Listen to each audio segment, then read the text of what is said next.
What's up, dudes? Welcome back to the channel and another Dead by Daylight video talking about Chapter 21. This is going to be building off of our video we made the other day talking about what Chapter 21 could be based on the information we already have in the game. If you guys want to see that, I'll link it in the description down below. But building off of that, we're going to talk about Dracula. And no, I'm not calling him Dracula in the video. I came up with a name for him. And we're going to be doing a killer idea for him, going over his power, his map, and all three of his perks and how that would completely work. So technically, it's a killer concept video. If you guys are interested in that, stick around.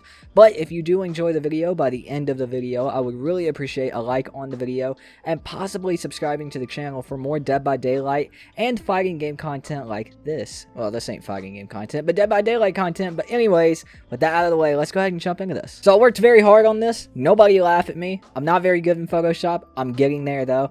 We're going to go ahead and talk about him as a character. Now, he's called the Bloodsucker. I'm not creative enough to even try to come up with a backstory for him, so I did not.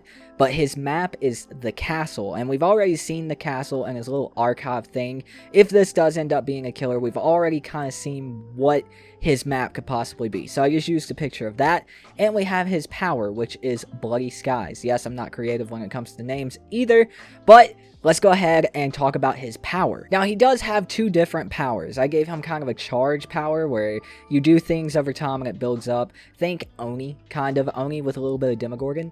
And it says, press and hold button to activate ability. And his first special power is Lunging Bite. Think of Demo, basically. Press and hold button to charge Lunging Bite to strike the nearest survivor. Biting enough of your prey grants the ability to use Bloody Skies. Now, what is Bloody Skies? Bloody Skies, you press the ability button to activate it. While active, the Bloodsucker launches into the air into his bat form, avoiding pallets and windows. Pressing the attack button will launch the Bloodsucker forward to strike his prey, taking one full health state on hit. Now, this will have a cooldown before anyone freaks out. It's not going to be like I can hit you with the bat and immediately be on your ass again. Of course, that would be unfair, even though you do have to build up the Lunging Bite, which, when it comes to the Lunging Bite, I'm thinking 2 or 3, maybe 4 hits, and then have a green add-on that takes it down to 3 hits, and then an iridescent add-on that can take it down to like 2 hits. Because it is a demo charge, when you go up against, you know, baby survivors who don't know how to loot very well, or don't have the best pathing, you're going to catch them a good amount. So you still want to have that skill there for the killer. He can't just be getting it every so often. And when it comes to Bloody Skies, think of kind of like Victor, I'd say. Victor running around, how he can jump over pallets and stuff. Yes, this is a little bit, it goes a little further, it is a little bit better, and he is kind of a smaller thing to actually see. So it would make looping him very difficult. Trying to loop him around pallets, it would be almost non-existent. He'd cancel pallets out and windows out very well, and he'd also be kind of hard to see and chase. I think this is a little bit more on the wild side. Of course, I'm just a dude on the internet coming up with this bullshit.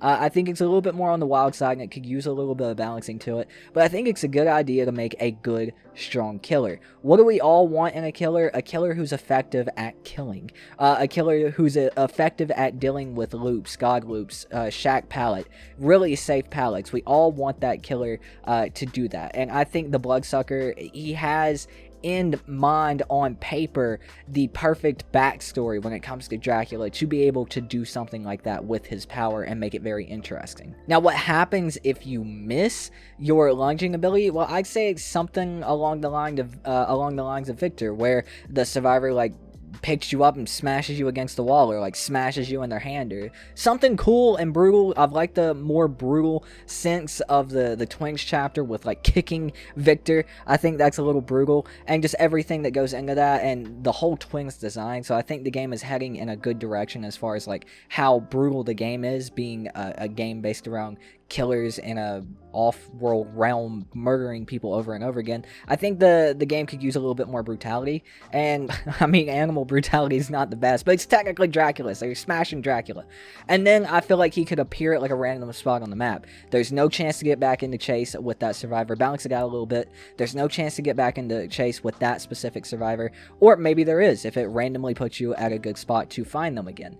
Getting crushed, making a mistake should punish you. I feel like like if you're making mistakes, you should be punished for that. So I think that's a good thing. And the cooldown for hitting the survivor would be a normal mouse one, in my opinion, and save the best for last wouldn't affect it whatsoever. It'd just be a normal mouse one, and you'd have to, and it would only take a health state. So I think that's pretty balanced. I think that's really interesting, and we really haven't had an airborne killer that can do anything like that, or not really haven't. We haven't had an airborne killer, and I think the Bloodsucker, Dracula, whatever you wanted to call him, could be a very interesting killer to do that with. But now we're moving on to his first perk, and that is Trapped. Now, I did have some help from my fiance who plays Dead by Daylight, and from my Discord. We have a lot of guys in there who like to play Dead by Daylight. Discord is linked in the description down below if you guys want to come over. We have a specific channel dedicated to DBD if you guys want to chill and chat about it. But this is Trapped, a very rare Bloodsucker perk. Your prey cannot escape your grasp. When a survivor enters a locker, Trapped activates, locking the survivor in for, of course, the different amount of times for how rare the perk is, 6, 8, and 12 seconds, and notifying the killer of the locker's location. Trapped has a cooldown of 60 seconds for common, 50 seconds for rare, and 40 seconds for very rare. Now, I think this perk can be very, very strong. It's sort of along the lines of Iron Maiden, except you're trapped in the locker. Now, I think the way that the game plays right now is lockers play a very big role in a normal survivor strategy, especially if it isn't a killer that is known for running Iron Maiden, like someone like Huntress or someone like the Trickster. Someone who doesn't really need to go in lockers isn't really affected by any other perk in the game besides Iron Maiden. So I think another perk to deal with lockers would be very good. It makes survivors scared to use stuff like head on. It makes them scared to try to do their quick and quiet, and the other perk, I can't remember the name of the perk, but you're quiet and you leave scratch marks like a less amount of time. I think that's a Meg perk, I'm not sure. But I think Trapped would kind of take that away and make them a little bit more scared to abuse lockers against certain killers. Now, Victor can do that on the twins, and that's a really good idea, and I really enjoy that part about Victor. Even playing against it, it's scary as shit. But not having that on every other killer is kind of detrimental. Now, you would have to use a perk slot for it, but that's why I made the perk a little strong. Of course, if you're nearby 6, 8, and 12 seconds, you're kind of fucked. But if you're across the map trying to hide from barbecue and chili, it's really more of a, I'm going to slow you down and I'm going to have time to get there. But even at 12 seconds, if you're across the map, that's really more information and being able to get into a chase a little bit quicker than you would with Iron Maiden, because when they get out of the locker, they're just exposed, and Iron Maiden kind of becomes useless for anything other than information at certain distances across the map. Now, don't get me wrong, it still can come in handy if you run it on certain killers, a killer that maybe they wouldn't expect Iron Maiden on, but I think Trapped could be that perk that comes in and messes around with the game's meta a little bit when it comes to, again, perks like head-on, inner strength, stuff like that. I think it would make the game very interesting as far as lockers go. But that moves us on to our next perk. Now, as a killer main, I am a killer main. I do enjoy playing Survivor sometimes, but I am thinking of this from like a killer main aspect, of course. But what is one problem we all have in the game as killer mains, especially as the ranks go up? When we have a bad game, we have those toxic survivors who love to teabag and flashlight at the exit gates. Well, that's where Hex Mistake comes in. Very rare Bloodsucker perk. Your prey spent too much time goofing around. When the in-game collapse reaches 60%, 65%, 75% for the different rarities, the entity blocks all exit gates for 10, 15, and 20 seconds, punishing the survivors for staying too long in its trial. Now, I think this is very interesting because it's one of those perks, as one of my friends in Discord said, it's one of those perks that could either be really bad in some situations or really good in some situations. I think the only situations where it's going to be really bad is when you get survivors who aren't assholes. When you go up against a survive with friends who aren't assholes. But where it's really going to come in handy is when, you know, you're having a bad game, you're having a bad day on DBD as killer, and every team that you come into, they brought 3 flashlights and a brand new part in their toolbox, and man, they just got out, you got maybe 1 or 2, 1 kill or a few hooks, and they're just all at the exit gate, they're all sitting there teabagging. Well, at very rare for in-game collapse, if they want to mess you around or try to loop you around for fun or whatever else, or, I mean, this can come in handy for a lot of those campaigns camping killers, but that is a playstyle.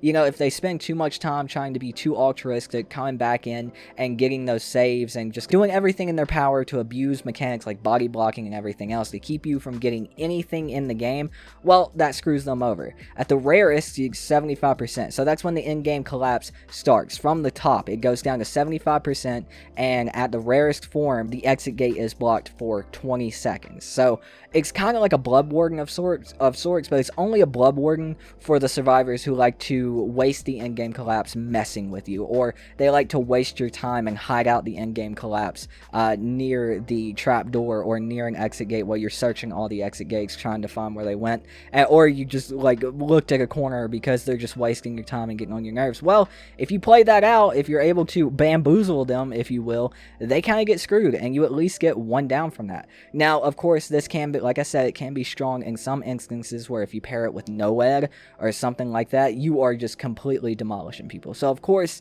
if the devs did choose to use this or something like this, they'd have to look a little bit into that.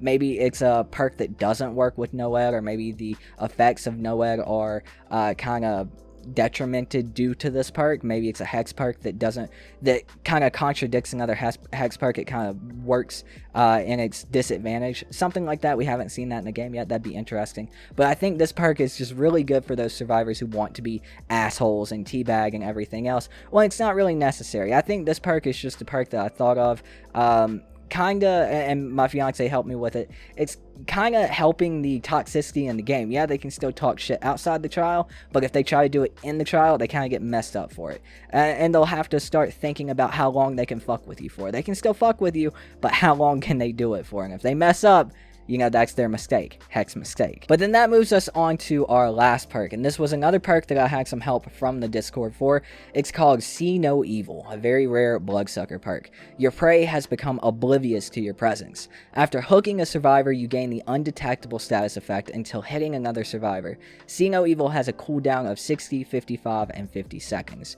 Now, I think this perk is another very, very strong perk, especially if you have something like it paired up with NOED for in-game. Again, if you have those altruistic survivors, I think all of these perks can be used very in line with each other on the same build. I think it's a very strong build just with this, and maybe something like barbecue and chili, or another good perk like Nurse's Calling. I feel like this is just a really strong build in itself. I think they all work together. I think they are a little strong, but this perk, in my mind, I liked it so much because we have a lot of other perks that give the undetectable status effect for like kicking generators, and Tinkerer for when a generator goes past a certain percent depending on the level. I think that's how it used to work. It might not work like that anymore. I don't completely remember on Tinkerer. But I think this is a strong perk. I feel like it's needed, though. We don't really have anything to do with the undetectable status effect when it comes to hooking a survivor or anything else. You're not really, and I've heard a lot of content creators talk about this, not recently, but back when the whole hook versus kills thing were a debate, it was debated that hooks should be more important in the game, and I actually agree with that. Yes, killing survivors is like the best thing that you could do, but I feel like rewarding killers going away from the hook kind of helps the game in the toxicity again, because killers have really no reason besides the game being over to not sit and camp at a hook. So something like See No Evil, where you gain a reward of being undetectable, being able to sneak up on survivors until you hit one after you get a hook, I feel like that rewards killers from going away from the hook. Yes, it's not built into the game, and I think something like that should be, maybe not as powerful as this, but it's still something, it's still there. So having that undetectable status effect until you hit another survivor, giving you a reason, giving the killer a reason to go away from the hook, I feel like that's very strong. I mean, it's really strong being, you know, undetectable in any case, but having a cooldown of 60 and 55 and 50 seconds, nothing too nuts. At the rarest, it only gets 10% off from the, or 10 seconds off from the common, but I still think that's even good there, because sometimes it can take you another minute, a minute and a half, however good, sometimes 30 seconds, depending on the killer as well, to down another survivor. So if you down them really quick, you don't get that again, but if it takes a little bit, you get it again. So I feel like it's strong, but I feel like it balances out the game a little bit and rewards killers from going away from hooks, which in the end help survivors out a lot because they're not getting camped. They still might get tunneled, but they're not getting camped. I feel like it would overall help the health of the game a little bit. Now, is this the best idea for a killer like Dracula, the Bloodsucker? Probably not. There's probably a ton of other guys out there, even the guys at Behavior. They could come up with shit, 10 times better than this. But I really think for me and my fiance, who again plays the game a lot and has never touched killer in her life and helped me with some of these perks, and my Discord, who play a mixture of both, we play Dead by Daylight a lot. I played Dead by Daylight since Michael Myers has come out, and these perks have kind of been on my mind for a long time. It's just perks to overall help the game a little bit, reward killers for not camping, punish survivors for wanting to be toxic teabagging buttholes at the end of the game, and messing with the meta a little bit when it comes to trapped, like when it comes to the lockers and shit like that. I think it could overall, in my opinion, help the health of the game a little bit and spice it up a little bit. Again, I think all three of these perks work together very well, and I think that's something we haven't seen in Dead by Daylight in a while, where someone could actually it makes sense to go for like an adept achievement, or it makes sense to run all three of these perks in the same build. I think that's really cool, in my opinion. I'm not just saying that because they're my perks. I'd love to see someone else's idea where it gives you a reason to use all three perks. But that's kind of another part of the video that I'm going to leave to you guys. I want you guys to give me your ideas for specific powers for the Bloodsucker, his backstory, and his perks in the comments down below. Give me your own version of this killer, and if it's good enough, we might make a video on it all together. I'm very curious to hear what you guys have to say about this. I really want to have a discussion about it. This is one of the best parts of Dead by Daylight, interacting with the community and coming up with ideas for new survivors, new killers, new chapters, powers, perks, balancing, all of that. So let me know all of that in the comments down below. Again, I'm very interested to hear what you have to say. Thank you so much for watching. My name is Tootin. I've been your host, and I will see you guys next time. Peace out.